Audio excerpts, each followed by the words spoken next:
Hello, we're team number 4, and we're going to explain the topic of the circulatory system. The team integrants are Andrea Hernandez Lara, me, David Arenas Ortiz, Nadia Verónica Delgadillo Esquivel, Ángel Emilio Cavazos Perez, and Gustavo Ángel Hidalgo Romero. So we're going to explain firstly the structure of the circulatory system, and I'm going to start with the heart. The heart is the key organ in the circulatory system as a hollow muscular pump. Its main function is to propel blood throughout the body. With each heartbeat, blood is sent throughout our bodies, carrying oxygen and nutrients to every cell. Every day, approximately 5 liters of blood in your body travel many times through about 96,560 kilometers of blood vessels that branch and cross, linking the cells of our organs and body parts. The right side of your heart receives oxygen, poor blood from your veins, and pumps it to your lungs, where it picks up oxygen and gets rid of carbon dioxide. The left side of your heart receives oxygen-rich blood from your lungs and pumps it through your arteries to the rest of your body. Next, I'm going to explain the vessels. What is a blood vessel? A blood vessel in the human or animal body in which blood circulates. The vessels that carry blood away from the heart are called arteries, and they are very small branches are arterioles.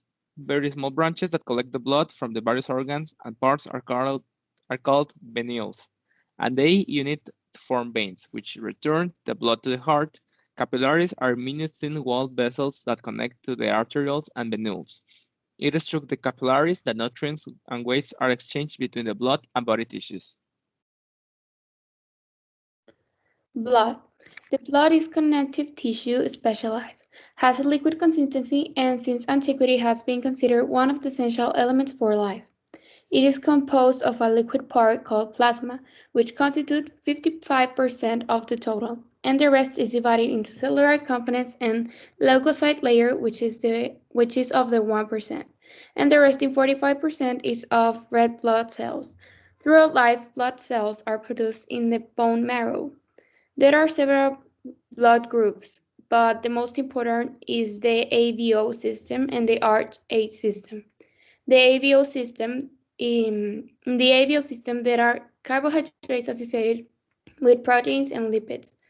They are classified on A, B, AV, and O depending on the antigens in erythrocytes and antibodies.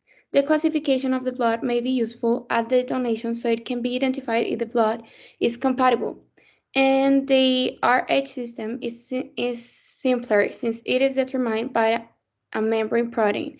If the person has a protein, they are considered RH positive, and if not, they are RH negative. The function of the circulatory system. It is liable for drawing the blood from within through its ventricles into two enormous blood arterial vessels, the aortic artery and the main pulmonary artery. When these arteries leave the heart, they branch into progressively slim supply routes until they arrive at all the tissues of the body, where they become blood arterial capillaries, which pass between the cells where the blood plays out the trading of gases, supplements, and different components.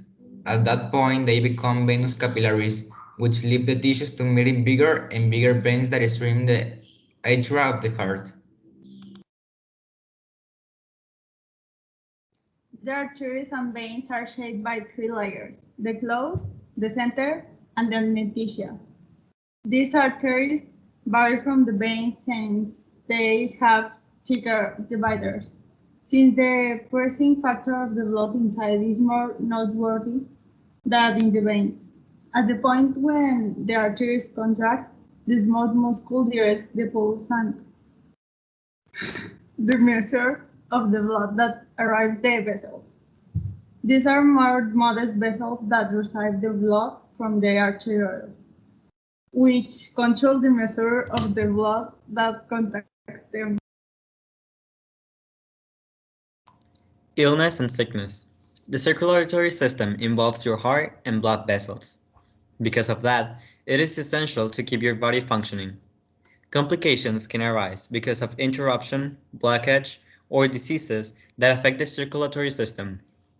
Some of these complications are the following: high blood pressure, also known as hypertension, atherosclerosis, or coronary artery disease, heart attacks, heart failure, strokes, abdominal aortic aneurysms.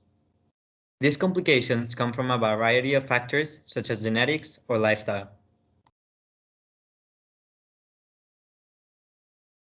Keyword, mediastinum. The mediastinum is the central compartment of the thoracic cavity, located between the two pleural sacs. It contains most of the thoracic organs and acts as conduit for the structures traversing the thorax on their way into the abdomen. Myocardium. Cardiac muscle tissue or myocardium is a specialist type of muscle tissue that forms the heart. This muscle tissue, which contracts and relaxes involuntarily, is responsible for keeping the heart pumping blood around the body. Endothelium. Fabric formed by a single layer of cells that internally upholsters the heart and other internal cavities. Radiography. Radiography is an imaging method utilizing X-beams, gamma beams, or comparative ionizing radiation and non-ionizing radiation to see the interior type of an article. Uses of radiography incorporate clinical radiography. Capillary is a small blood vessel from 5 to 10 micrometers in diameter and having a wall 1 endothelial cell thick. They are the smallest blood vessels in the body. They convey blood between the arterioles and the venules. Atrium is the upper chamber through which blood enters the ventricles of the heart. There are two atria in the human heart. The left atrium receives blood from the pulmonary circulation, and the right atrium receives blood from the venae cavae, venous circulation. Carotids. The carotid arteries are major blood vessels in the neck that supply blood to the brain, neck, and face. There are two carotid arteries, one on the right and one on the left. In the neck, each carotid artery branches into two divisions. The internal carotid artery supplies blood to the brain. The external carotid artery supplies blood to the face and neck. Leukocytes are the body's defending cells. Bone marrow, spongy tissue inside some of the bones in the body, including the hip and thigh bones. Bone marrow contains immature cells called stem cells. We arrived to the bibliography. Thank you for your attention.